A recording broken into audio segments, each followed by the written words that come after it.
Someone my baby. Someone my baby. I might get to him. In that part of the quiet? Oh, yeah, we got the recording. Would you like to hear the recording? I've got it right. The investigation into Sherry Rasmussen's murder hit a dead end for years until DNA evidence obtained from the bite marks on her arm was reanalyzed in 2004. The DNA did not match any known suspects. Still, it did match Stephanie Lazarus, a Los Angeles police detective who had been romantically involved with John Ruetten, Sherry's husband, before he married Sherry. Lazarus had initially been a suspect but was ruled out due to lack of evidence at the time. However, the DNA evidence reopened the case, leading to Lazarus's arrest in 2009, more than 2 decades after the murder occurred. Stephanie Lazarus was a detective within the Los Angeles Police Department, and her DNA matched the DNA found on Sherry Rasmussen's body. Detectives conducted a covert operation to obtain a confession from Lazarus, leading to her arrest for the murder of Sherry Rasmussen in 2009. No John Ruetten? John Rutten? Ruetten. Oh yeah, I went to school with him. Were you guys friends? Close friends? Yeah, we're very close friends. I mean, what's this all about? Stephanie Lazarus was convicted of first-degree murder in 2012 and sentenced to 27 years to life in prison for the killing of Sherry Rasmussen. Her case garnered significant attention due to her status as a police officer and the lengthy period of time between the crime and her arrest. Jury, in the above entitled action, find the defendant, Stephanie Eileen Lazarus, guilty of the crime of murder of Sherry Rasmussen. The reopening of Saad Kawaf's cold case led investigators to re-examine evidence, including DNA profiles from the crime scene. Despite the nearly 2-decade gap, advancements in forensic technology allowed authorities to make significant progress in identifying the individuals responsible for Kawaf's murder. The revelation that William Baer, a former detective with the Jacksonville Sheriff's Office, and his ex-wife Melissa Schaefer were implicated in Saad Kawaf's murder came as a shock to many. Baer's extensive background in law enforcement, including his tenure with the Sheriff's Office and later establishment of his private investigation agency. The revelation that Baer was tasked with surveilling Saad Kawaf's banking activities adds a disturbing twist to the case. Instead of fulfilling his duty, Baer allegedly exploited his knowledge of Kawaf's financial practices for personal gain, ultimately leading to tragic consequences. The details of Saad Kawaf's tragic murder are harrowing, illustrating the devastating consequences of greed and betrayal. The fact that it took over 2 decades for justice to catch up with William Baer and Melissa Schaefer highlights the persistence of law enforcement in pursuing cold cases and holding perpetrators accountable, regardless of the passage of time. Melissa's decision to cooperate with authorities in exchange for a reduced sentence further highlights the complexities and moral dilemmas involved in such cases. Are those the crimes that you're pleading guilty to today, ma'am? Yes, sir. She was sentenced to 30 years. Finally, to avoid the death penalty, William pled guilty to all charges, and at his sentence hearing, his attorney tried to play up William's achievements, which only offended the judge. He was a JSO veteran for 27 years. He served in the homicide bomb squad. He was a field training officer, patrol, corrections, inspections, intelligence, burglary, and on the motorcycle squad. William looked on as he was given 3 concurrent life sentences. Meet Noah Lennon, a former Warren police officer who recently apologized for his role in a false claim related to a shooting incident. As a result of my actions, I caused panic in the community, caused citizens of the African American community to be targeted and inconvenienced. Back in January 2020, an incident occurred that led to a frantic search by police officers to identify a supposed perpetrator of a shooting. However, it turned out that the information provided was incorrect. As a result of his involvement, Noah Lennon will serve a jail sentence. Lennon, once a Warren police officer and now labeled as a felon, had a significant moment in court. It was his first time directly addressing the court since his arrest, where he shared details about the events of January 13th of the previous year. This officer who had sworn to uphold and follow the law, from someone who made police work his life and would never do anything that would jeopardize not only his image, but the image of all officers everywhere, to someone who is so broken that I made a series of bad decisions. On that specific day, it's alleged that Lennon experienced a mental breakdown. He used his police radio to report a distressing incident, claiming he was targeted by a black man in a dark SUV who fired at him. This call led to a massive response, with about 60 police officers rushing to help and conducting traffic stops. The situation escalated as officers encircled an entire apartment complex, hoping to find the alleged perpetrator. However, after a thorough investigation, it was discovered that Lennon's account of the events was made up. The incident that triggered such a large police operation was false. The black man in a hoodie is a very suspect statement made in today's society right now. And Lennon mentioned that he had sought professional medical help and received a diagnosis for a serious condition, although he didn't elaborate on the specifics of that condition. I hope that all those affected can forgive me, as I am truly sorry for what I did and what problems it caused. The damage that Mr. Lennon did to the Warren City Police Department and the African American community in Warren City, there's nothing that he can do. Lennon's sentence was set at 9 months of confinement in the Lorain Correctional Institution. This punishment was due to his failure to pay over $10,000 in restitution to the police officers who had responded to the incident that night. In Monroe County, Georgia, a police officer engaged in highly inappropriate behavior with an individual he had arrested. Bill Miller has been a member of the Georgia Police Department since 2014, starting as a sheriff's deputy in April 2018. Unfortunately, it was this specific incident that would ultimately end his career. In July 2018, Miller arrested Ashley Roberts for driving under the influence and possessing methamphetamine. A few weeks after Roberts was released on bond, Miller sent her a text message asking to meet in the parking lot. During their meeting, he asked her to get into his vehicle and even offered her some beer. At this point, Roberts began to feel uneasy as Miller drove his pickup truck to a secluded dirt road. Realizing the seriousness of the situation, Roberts discreetly activated the voice recorder on her cell phone without Miller's knowledge. During their conversation, Miller made inappropriate and illegal propositions to Roberts, implying that her DUI charges would disappear if she agreed to engage in explicit acts with him. The recorded conversation became increasingly disturbing as Miller continued to pressure Roberts with inappropriate requests, disguising them as assistance. However, Roberts stood her ground and consistently rejected the officer's advances. Come over here, I ain't gonna jump on your ass, I promise you. I mean, I'm good, I'm alright. Following the incident, Roberts courageously reported it to multiple news agencies. She shared the recorded evidence with them and then notified the Monroe County investigators, bringing their attention to the situation. Hey, buddy. Oh, yeah, we got the recording. Would you like to hear the recording?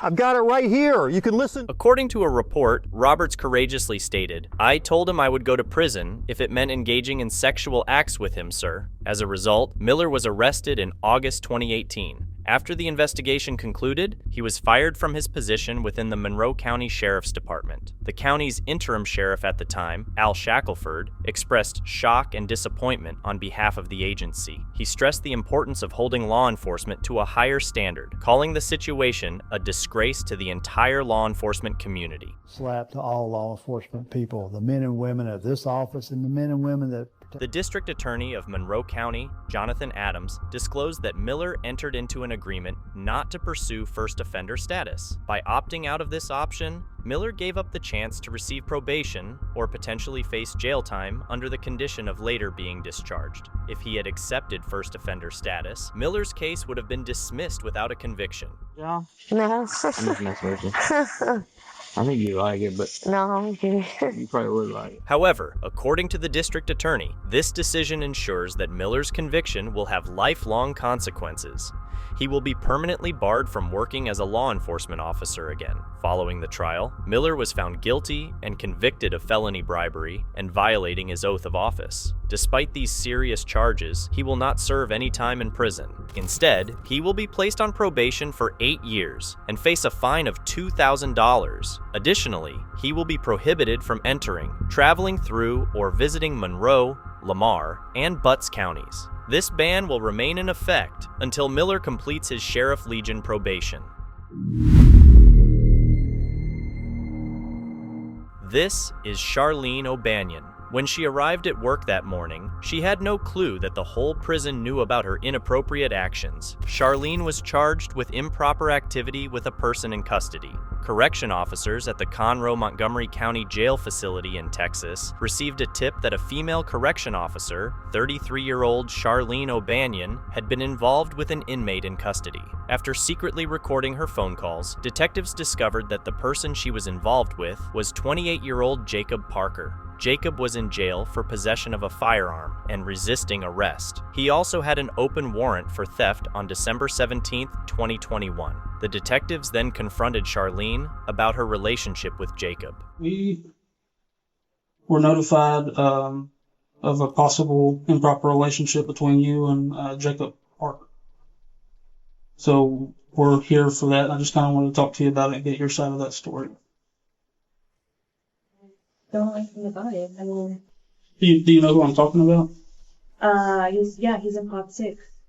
Okay. Charlene seemed shocked. When the detective asked if she would talk to him on any calls again, Charlene vehemently denied it. Have you talked to him on any jail phone calls or anything like that? No. Not at all? Okay. When asked where Jacob's cell block was, she squinted as if trying to recall some vague memory. And where is Jacob a trustee? I think he's in laundry. I've seen him in laundry. I don't think he's out on.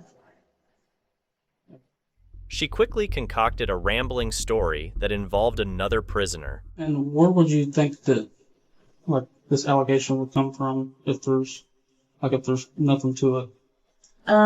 Well, I had a feeling this was coming. So there was an inmate named Coker, Justin Coker. Okay. And he got out of here for I don't know what period of time. And he tried to contact me on Facebook. And he sent me a message, and I blocked him on Facebook. And I guess one time Parker was going back to Pequot to use the bathroom, and he was talking like at the window with me, like at Pequot, because I was in Pequot. He was talking through the window, and I guess Coker like didn't like that, which I had no contact with him or anything. And I don't know why, like, he went up to, I don't know what was said between them, but he went up to Parker and said something, and then Parker ended up going back to laundry. The detective indulged her, even asking when it happened, all the while knowing he was setting her up for a trap. When do you think that happened? Months ago. Okay. Is Coker back in jail? Or? He came back, but I think he left. I don't know if he got released or he's in PDC now or something like that. The detective revealed that they had phone call recordings and gave her one last chance to admit to the affair. I don't know exactly how it started, like who it started from. But I was told that it was brought to somebody's attention, and then we looked at jail calls. And there's jail calls between you and Parker. And all that stuff's recorded. So I don't think you're being completely truthful. Well, I kind of know that you're not. And I'm not trying to be rude when I say that. Yeah, no. I'm just kind of trying to lay it out on the table for you. Mm-hmm. You kind of get one shot at this of being truthful, and perception means a lot in criminal cases and internal cases. It's a huge deal. It sways people to do a myriad of different things, and this is kind of your chance to paint your own image. Seeing the inevitable outcome, Charlene changed her story. I guess a few years ago,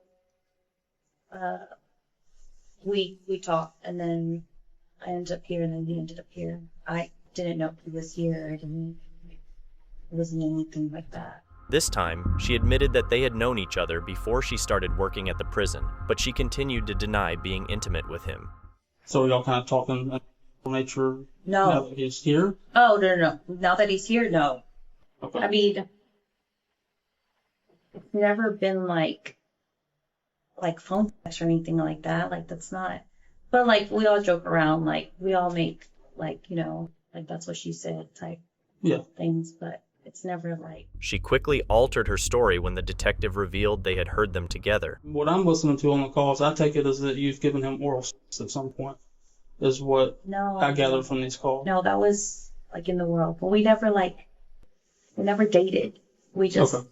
She even went as far as claiming that they had met 3 years earlier through a friend.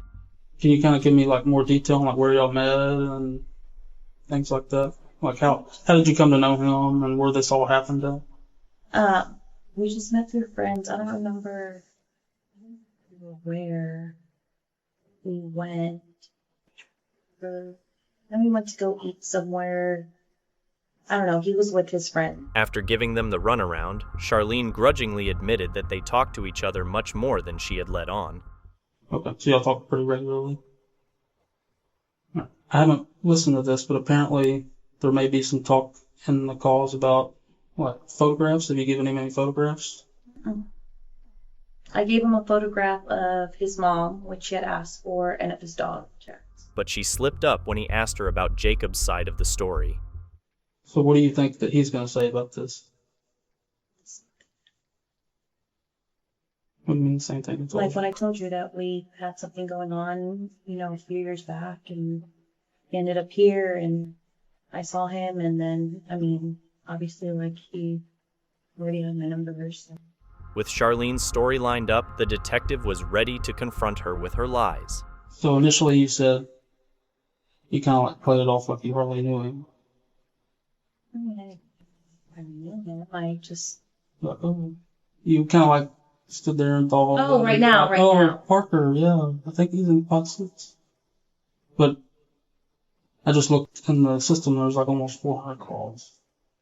So, between y'all. Yeah. You see where I'm coming from, kind of how it would seem from my point of view. 400 calls full of lies. They gave her one final chance to confess. Instead, Charlene claimed she had memory sickness. I said, we'll play it. Science dementia. I always forget, like, what I did yesterday. But yeah, I'm gonna hear it. To knock the bacteria out, the detectives played one of the recorded calls. Hey, baby.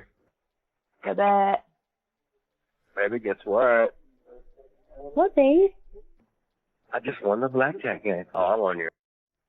I need to clean that fridge out. I got a lot of stuff to clean and get rid of before you come home. I'm just kidding. Yeah. What do you mean? I don't know. You probably got this weird swing hanging from the ceiling. Kenneth probably thinks it's a swing set. Oh, if I had that sex swing, you better believe I'd leave that sucker up for you. Would you really? Hell You'd let me put you in it? yeah. Yeah. With a gag ball and everything? I'd be mowing you down. And we look out the sliding glass door. Do you have a sliding glass door that goes to the patio? Like regular. No. As Charlene heard her voice, her head fell into her hands. When the detective paused the video, they gave Charlene another chance to come clean. You kind of see how that sounds from like my point of view, like a more recent thing than 3 years ago. No. No. I've given up before, and that's what he was referring to. But she stuck by her lies and stuck to her story. The detectives weren't buying it. After almost an hour of making up stories, Charlene finally admitted that she and Jacob had been involved intimately. I might have given up. In that part of decoy? How long ago was that? Months ago. A few months ago? How long have you worked here? Since April. Since April this year? Mm-hmm. Was he already here? He was here. Okay. Do you know how long he's been here? I don't know. Slowly, the reality of the situation dawned on Charlene. She was fired from the county jail and charged. She pleaded guilty and has been sentenced to 100 days in prison. Former police officer Drew Peterson was once celebrated as the Police Officer of the Year, but his life took a dramatic turn. After being convicted of his wife's murder, he became notorious. Surprisingly, he seemed to adjust to his new life in prison. In an interview from a maximum security federal prison in Indiana, he shared that his current situation was very different from his previous prison experience. With a touch of sarcasm, Peterson described his old cell as something out of a horror movie and a mattress that was barely fit for a dog. Surprisingly, at 65 years old, he sees his new federal prison as an improvement, almost like he's living the dream. him. This revelation is shocking, given the terrible crimes he committed. His downfall began with the death of his ex-wife, Kathleen, in 2004, marking his journey from a respected officer to a convicted criminal. He received a 38-year sentence for his ex-wife's murder and another 40 years for a conviction related to a plot to harm the prosecutor who had convicted him. Due to his threat to prison security, he was transferred from state prison to federal. However, what really caught national attention was the disappearance of his fourth wife, Stacy,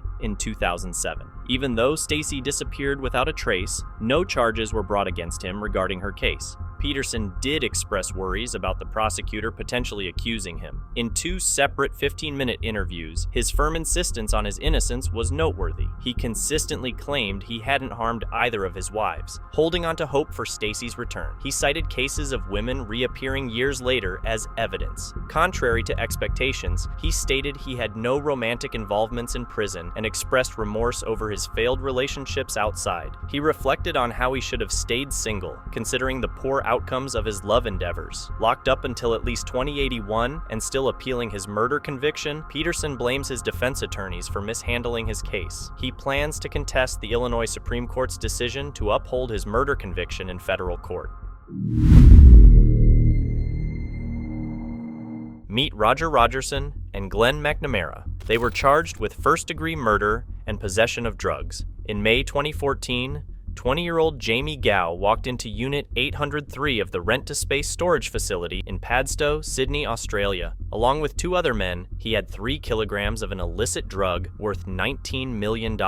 At the end of the day, Jamie planned to leave the deal with a wealthy man. Little did he know that he would not be walking anywhere at all. He was shot right in the shed. CCTV footage of the scene identified the men as New South Wales detective Roger Rogerson and Glenn McNamara. At Glenn's apartment, officers found a pillowcase containing 3 kilograms of the missing drug. Glenn and Roger were immediately arrested. 2 days later, Jamie's body was found floating off a beach in Cronulla. At trial, these seasoned officers, with years of experience, turned on each other to save their own skin. However, there was enough evidence implicating both men in planning the murder and robbery for months. Glenn had 27 meetings with the 20-year-old Jamie Gow at a hotel, all caught on tape, and Roger's clothes had gunshot residue. There was also CCTV footage of the 2 men getting rid of Jamie's body. For detectives, these 2 weren't great at covering their tracks. This wasn't even the first murder that Roger had been implicated in. Back in the 1980s, he killed a man for robbing a heroin dealer who was under police protection, and the witness to that incident later turned up dead.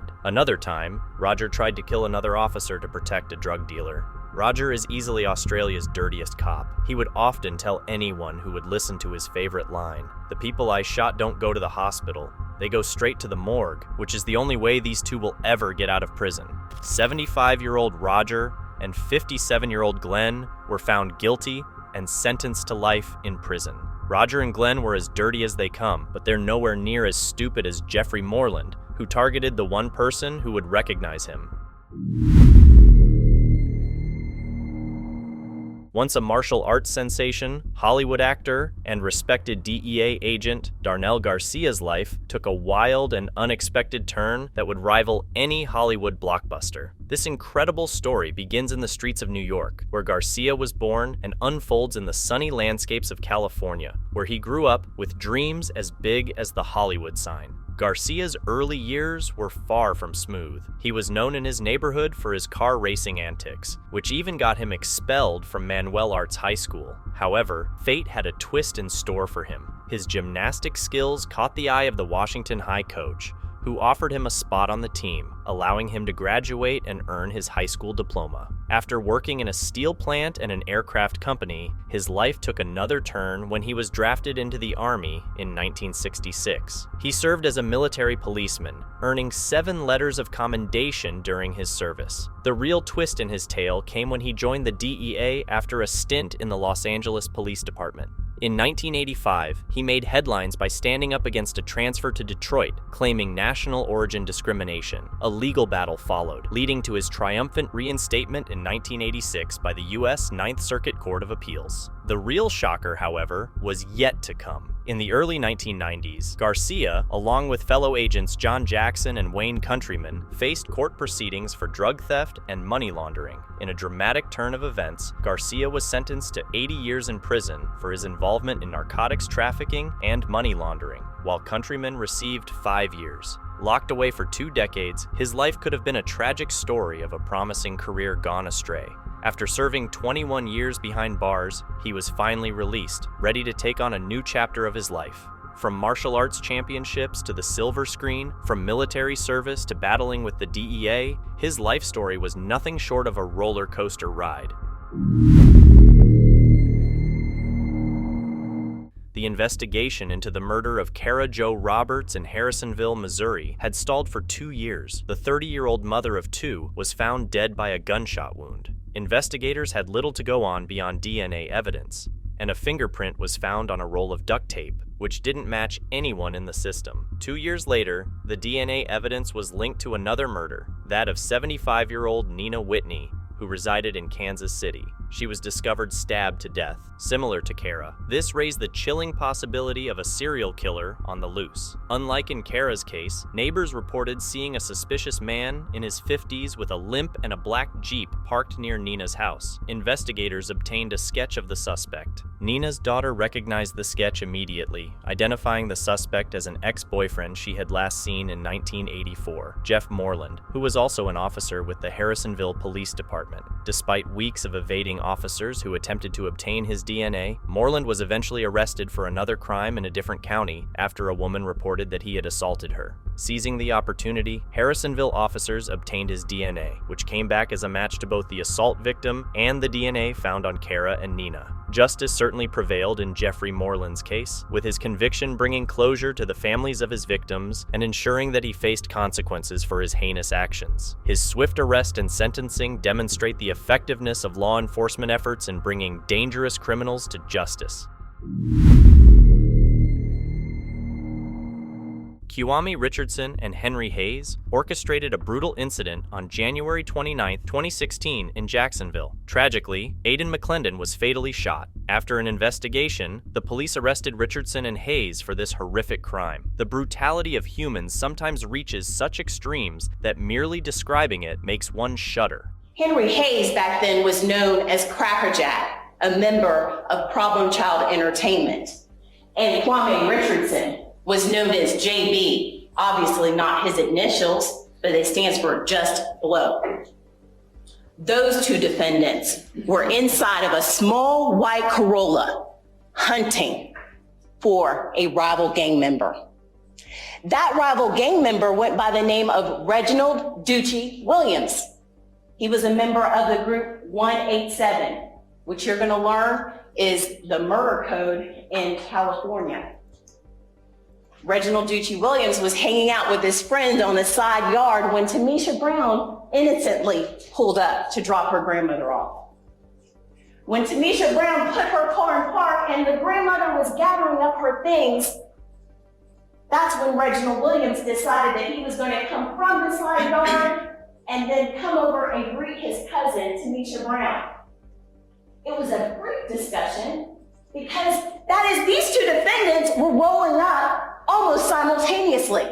Reginald Williams cut his conversation up short. He looked up and then he abruptly turned and tried to make it back to the side yard. At that time, ladies and gentlemen, that's when these 2 defendants, armed with one a Mac 90, the other one a Glock 26, started to unload on that car.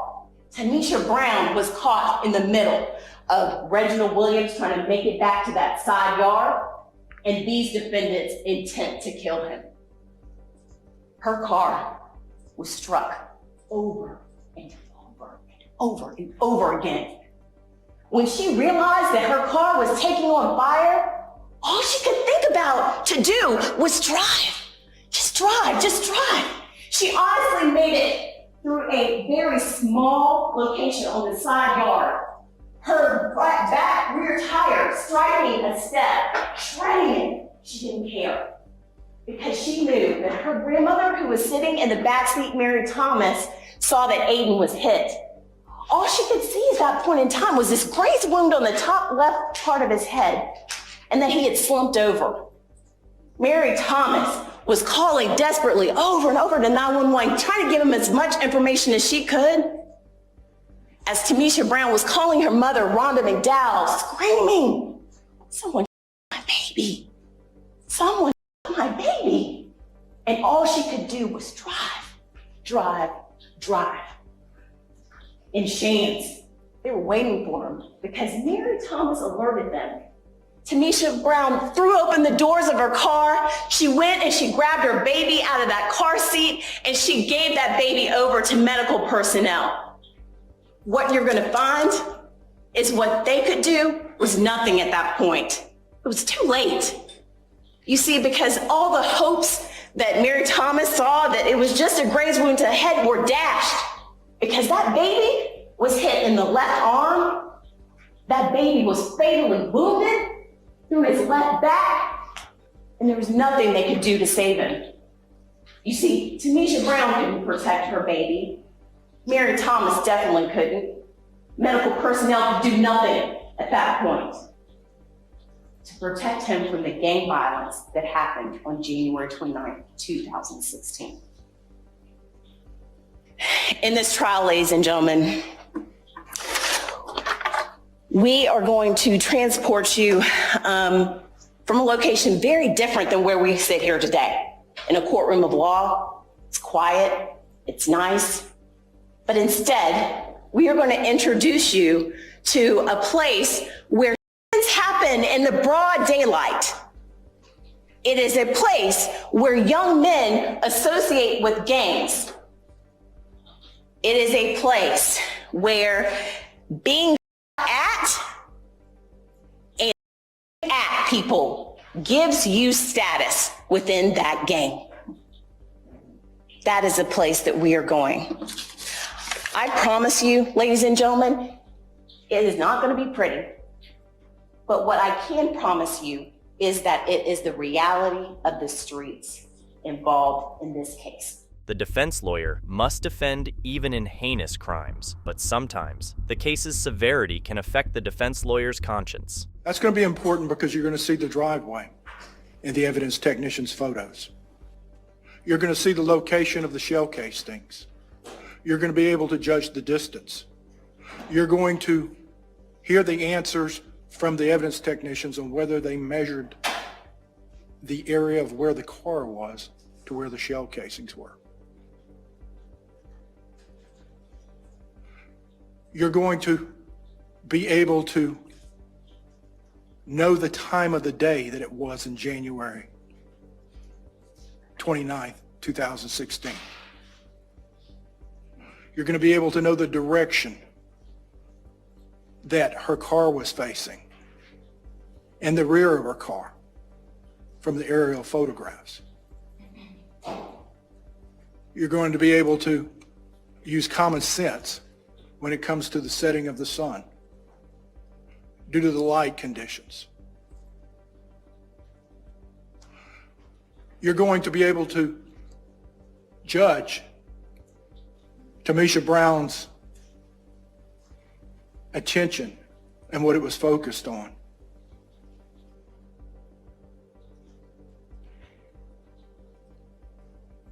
The state is going to introduce evidence that Tamisha Brown made an identification of my client, but you're going to be able to judge the amount of time she had and the conditions that were happening.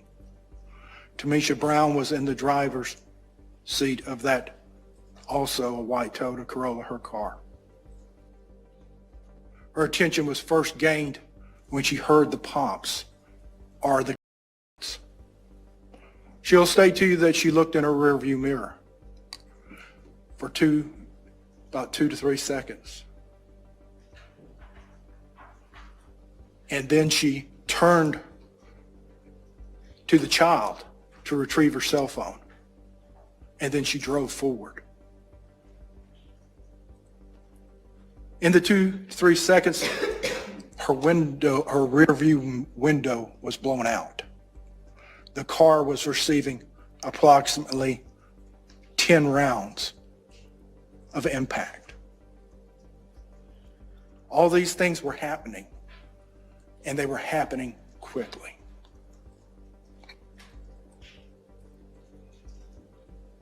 She went to the hospital, and you will see her car. You will hear the 911, and it is heart-wrenching. It is sad, and it is heart-wrenching. And human instinct will be that someone must be held accountable.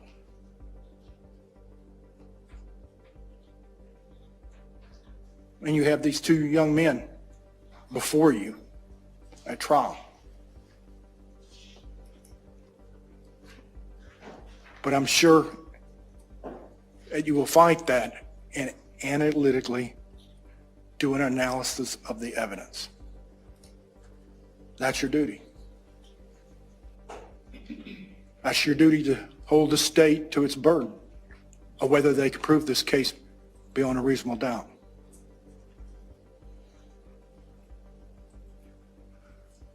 Now, the mother was at the hospital with her family. It's highly emotional, grieving. And then she came home, not to her grandmother's house, but to her house and her apartments, and she talked to the detectives. And she stated that she saw a person that was outside the window of the suspect's car in the back passenger seat. And she described him as a young African-American male with a light complexion. That was the extent of her description to those detectives in the early morning hours of January 30th. It was lead detective D.K. Scott. Social media. Social media, unfortunately, controls a lot of our day-to-day activities. When a criminal commits a serious crime, family history often plays a major role, as criminal behavior typically doesn't emerge suddenly. It's important to check if anyone else in the family has been involved in similar activities. How much time are you facing? 60 years. 60 years? Mm-hmm. And until recently, you were incarcerated in the Duval County Jail? Yes, I was. And you were released from the Duval County Jail? Yes, I was. And you were released on your own recognizance? Yes. Meaning you did not have to post a bond? No. Now, you have not entered a plea in that case that we're talking about? No. While you were in jail, were you pregnant? Yes. You actually had your child while you were in custody? Yes, I did. And how old is your child now? 2 months. How is your relationship with your child? It's all right. It's all right. Your child important to you? Yes. Good for a mother to be with her child? Yes. All right. But you have agreed as part of being released, and I'm not the prosecutor in that case that we're talking about, correct? Yes. And Ms. Kite's not the prosecutor in that case? Yes. So part of being released was to come to court and tell the truth related to some specific information? Correct. All right. I want to talk to you a little bit back about, take you back to February the 7th of 2016. Do you remember that? Yes, but what was on that day? I want to talk to you specifically about those events. Okay. And that was a Sunday? Yes. You remember it being Super Bowl Sunday? Yes. Now, your father, does he own a vehicle? Yes, he do. What type of vehicle is that? A red Tahoe truck. A red Tahoe truck? Yes. I'm going to show you what's been admitted into evidence at Stage 253. Is this the red Tahoe truck Yes. that we're discussing? Yes. All right, now,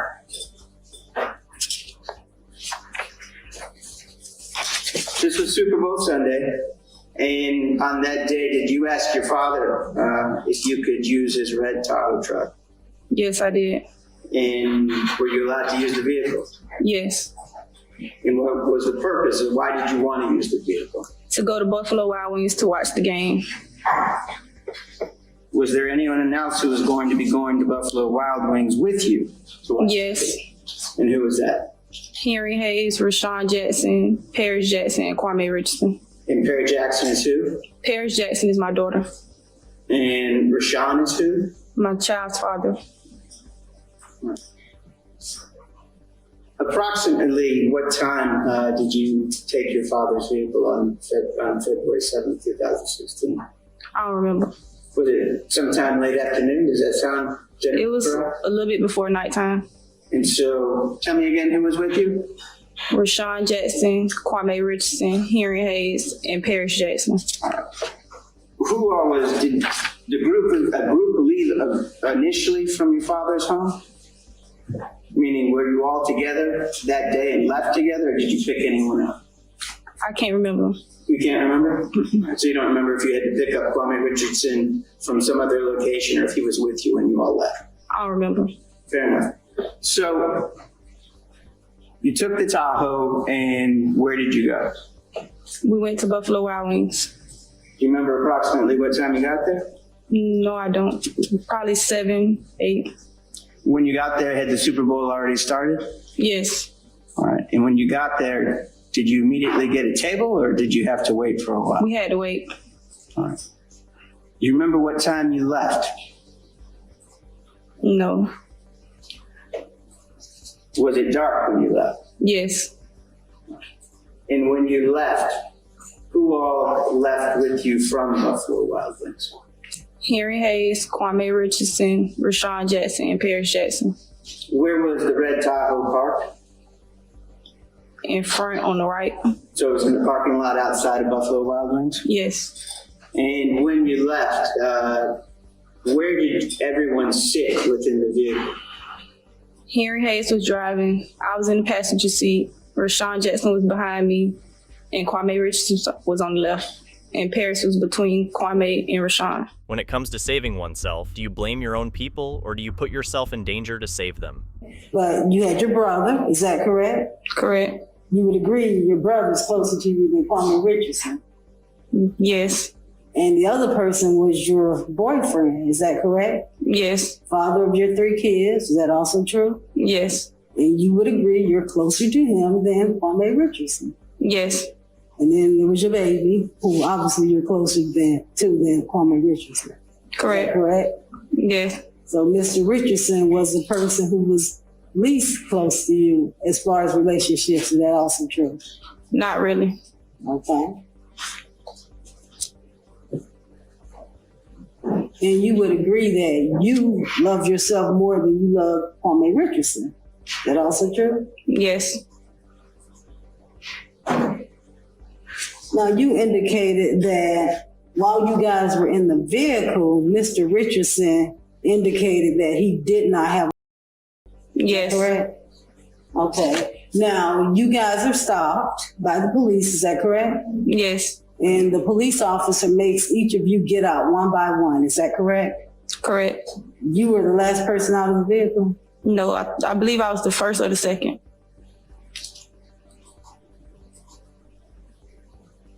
Who was the last person out? I can't remember. Okay, so when you're taken out of the vehicle, where does the police officer take you to? He put me in the police car behind the truck on the right passenger side. So you're inside the police car. Am I to assume the police car is closed? Yes. And the window is up? No, it was cracked. It was down halfway. I'm sorry? The window was down halfway. And you indicate that Mr. Richardson was outside on the sidewalk, is that correct? Yes. Okay. Now, he didn't make any statements to you about that, is that correct? Yes, basically yes. He didn't say in Pacific it was a, but he said, no, don't say nothing.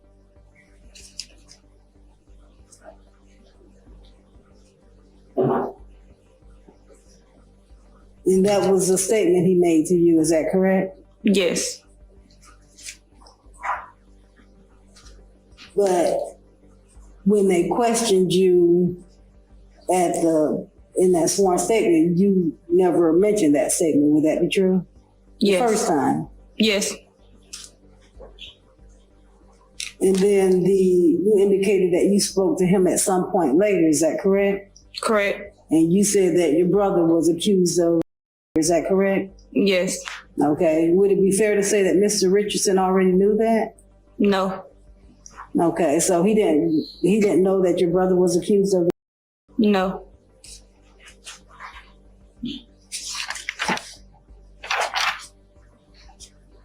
And that's when you had a conversation and he said, I'm going to turn myself in. Is that correct? And do you know what he was talking about? I didn't ask in detail what he was talking about. Okay, so you didn't ask him, hey, did you commit this murder that my brother is accused of? No, I did not. I went to him and said my brother was charged with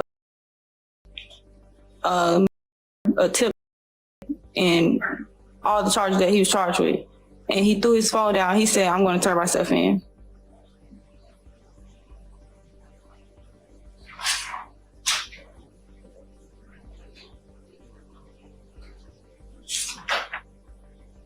Now, Ms. Hayes, you are aware of the evidence against your brother in this case, is that correct? Correct. And your dad's been keeping you up with everything that's been going on, is that also true? Not really.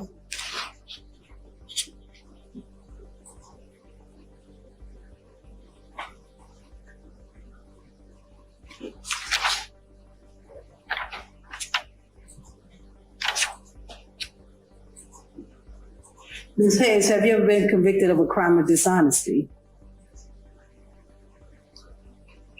No. Parents always hope for recognition of their child's achievements, but it's tough for a father to stand in court for their child's misdeeds. Unfortunately, some children make it a habit to put their parents in such situations.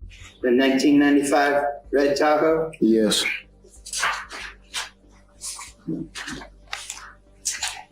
Do you recall that, taking you back to February the 7th of 2016, that was a Sunday, Super Bowl Sunday? Yes. On that day, did your daughter Cynthia Hayes ask to use and drive your red Tahoe? Yes. Did you allow her to use your vehicle? Yes, I did. And what was your understanding as far as who was going to be driving? My daughter.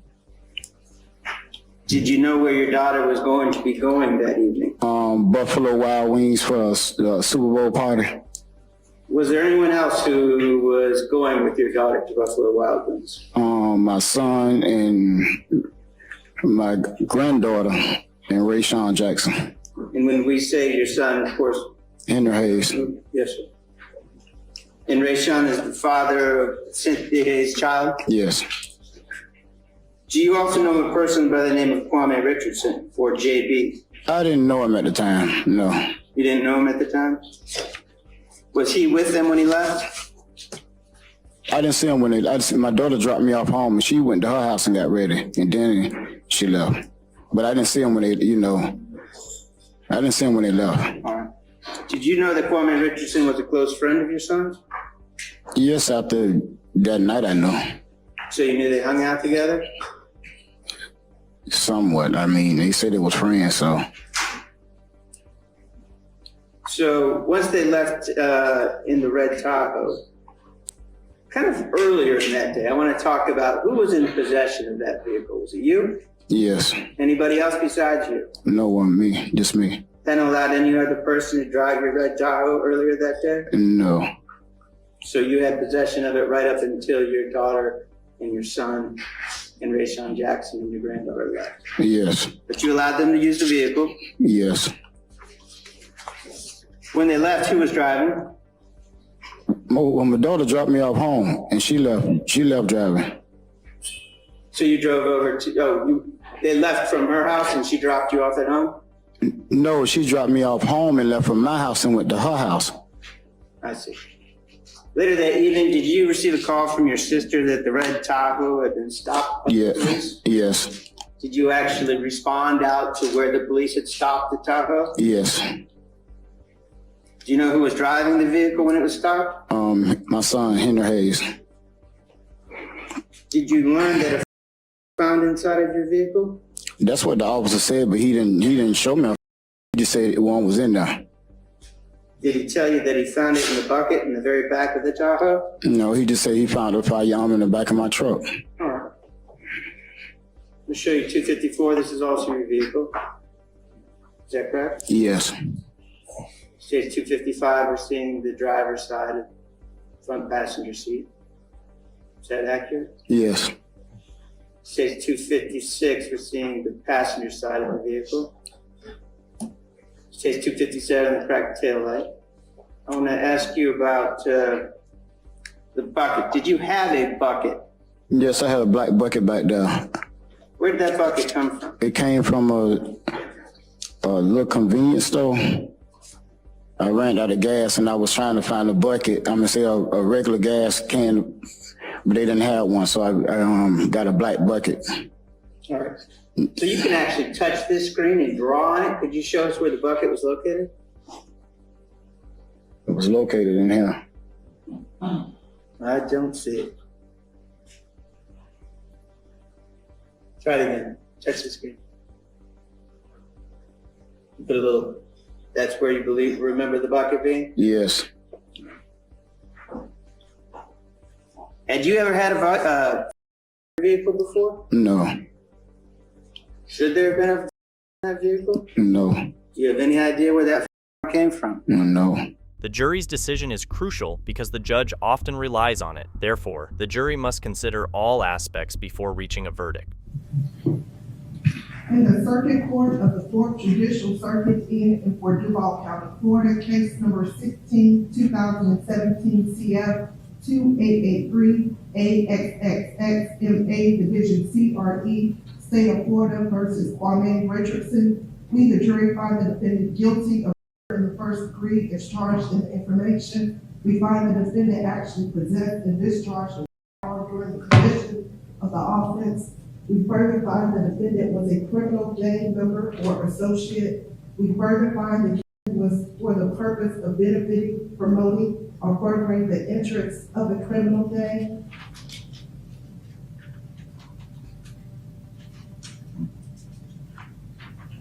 As to count 2, we find the defendant guilty of attempted second-degree murder, a lesser included offense. We find the defendant did actually possess and discharge a firearm during the commission of the offense. We further find the defendant was a criminal gang member or associate. We further find the offense was for the purpose of benefiting, promoting, or furthering the interests of a criminal gang. As to count 3, we find the defendant guilty of attempted second-degree murder, a lesser included offense. We find the defendant did actually possess and discharge a firearm during the commission of the offense. We further find the defendant was a criminal gang member or associate. We further find the offense was for the purpose of benefiting, promoting, or furthering the interests of a criminal gang. As to count 4, we, the jury, find the defendant guilty of discharging a firearm for a vehicle within 1,000 feet of a person as charged in the indictment. We further find that the defendant was a criminal gang member or associate. We further find the offense was for the purpose of benefiting, promoting, or furthering the interests of a criminal gang. So say we all. Done at Jacksonville, Duval County, Florida. Signed by the foreperson, dated July 3rd, 2018. Would either party wish the jury to be polled? Madam Clerk? Juror number 1, are these your true and correct verdicts? Yes. Juror number 2, are these your true and correct verdicts? Yes. Juror number 3, are these your true and correct verdicts? Juror number 4, are these your true and correct verdicts? Yes. Juror number 5, are these your true and correct verdicts? Yes. And juror number 6, are these your true and correct verdicts? Yes. If you don't mind hanging tight, I'm going to have the verdict published in Mr. Hayes' case next. Madam Clerk, if you would please do so. In the Circuit Court of the 4th Judicial Circuit in and for Duval County, Florida, case number 16, 2016, CF 2092 AXXXMA, Division CRE, State of Florida versus Henry Lee Hayes, 2024. Count 1. We, the jury, find the defendant guilty of murder in the first degree as charged in the indictment. We find the defendant actually possessed and discharged during the commission of the offense. We further find the defendant was a criminal gang member or associate. We further find the count was for the purpose of benefiting, promoting, or furthering the interests of a criminal gang. Count 2. We find the defendant guilty of attempted second-degree murder, a lesser commission of the offense. We further find the defendant was a criminal gang member or associate. We further find the defendant was for the purpose of benefiting, promoting, or furthering the interests of a criminal gang. During the commission of the offense. We further find the defendant was a criminal gang member or associate. We further find that the defendant was for the purpose of benefiting, promoting, or furthering the interests of a criminal gang. Count 4. We, the jury, find the defendant guilty of discharging a firearm vehicle within 1,000 feet of a person as charged in the indictment. We further find that the defendant was a criminal gang member or associate. We further find that the defendant was for the purpose of benefiting, promoting, or furthering the interests of a criminal gang. So say the all, done in Jacksonville, Duval County, Florida, signed by 4 persons on July 3rd, 2018. Ms. Wright, on behalf of Mr. Richardson. Mr. Richardson, a jury of your peers having found you guilty, consistent with those verdicts, I'm going to revoke whatever bond that has been in place, and you're to be held without bond in the jail pending sentencing. Ms. Wright, when would you like to schedule that sentencing? Right. Kwame Richardson and Henry Hayes were sentenced to life in prison. In this case, a girl ran into a car and broke her clavicle. The driver, Robin Brooke, believes she is the real injured party here, as the injured girl broke her vehicle's side mirror. You want her mother to pay for the mirror on your car? Yes, Your Honor. She collided. I was going very slowly, and it was a side impact. I did not hit her. She ran into me. Judge Judy repeatedly explains how insensitive and wrong-headed this is. The plaintiff isn't hearing it, though. She is so determined that the girl's mother owes her that she can't even see how many different ways the situation could have turned out worse than it did. Get it through your head. She's not fixing your mirror. You should go like this. What a tragedy this could have been. The fact that Brooke appears relatively calm almost makes her reasoning for the lawsuit that much more bizarre and harder to digest. She ran into my vehicle. Your case is dismissed. We're done. Big thanks to our viewers for joining the courtroom journey with us. Your interest in the stories of justice is what keeps our channel alive.